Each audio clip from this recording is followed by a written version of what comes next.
Welcome to Section 4, Creating Schematics. Video 1, Introduction to Schematics. In this video, we're going to learn about schematics and what they're used for. Then, we're going to create a simple schematic to learn how they work. Finally, we'll create an advanced schematic bundled inside an npm package. Let's get started. Angular CLI's code generation is powered by small utilities called schematics. These schematics take your current project's file tree and transform it in different ways. Angular CLI workspaces include a collection of schematics that power app scaffolding using ng-new and feature generation using ng-generate. Let's take a look at them.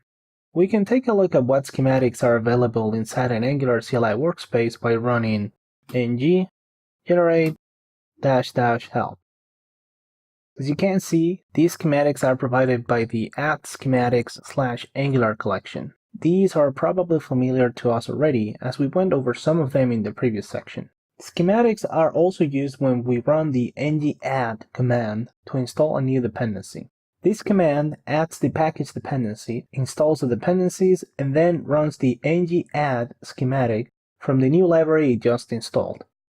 This schematic might add styles to the main HTML file, add module imports to the app module, and much more. This is an incredibly powerful feature, and it makes adding complex libraries a breeze. Let's see an example.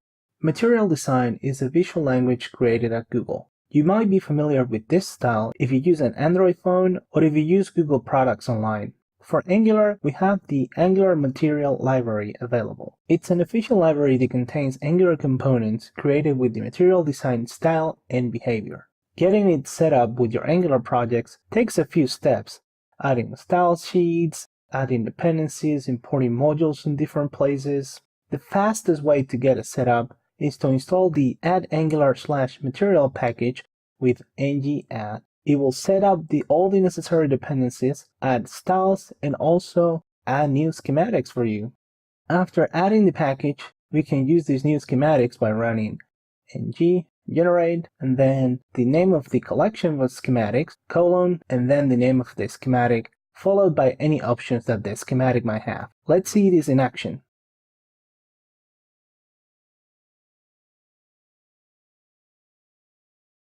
Now that the project is ready, let's change into that directory. And let's add the Angular material dependency using ng-add.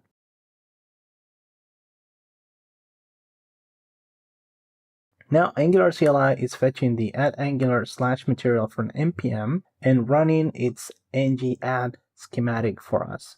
Let's pick the default option for this schematic.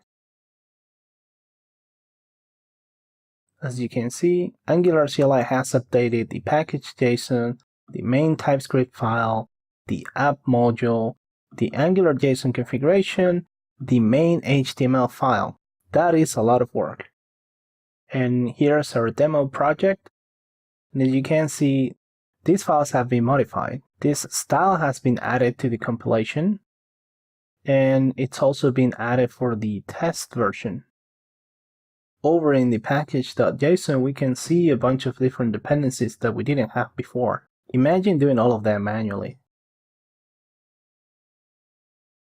And finally, in the app module, you can see that the browser animations module has been added. This module is used by Angular Material to animate components.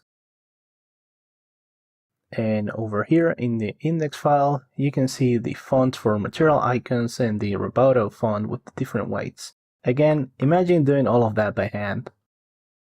Okay, now that we have Angular material available, let's call a schematic from the new collection that we have available.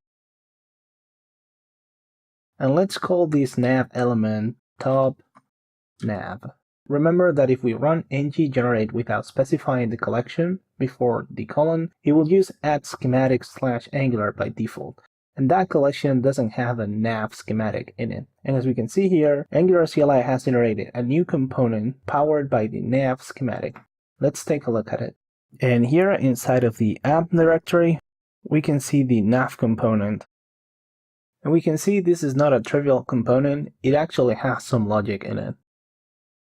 You can see that it's using some of the Angular CDK's functionality to set this property. Okay, let's add this top nav to the app component and see it in action. Now let's make sure that the test server is running. Let's run yarn run start. Nice! And all of this was generated with a single command. And remember, we generated this entire component with a single command. That's impressive.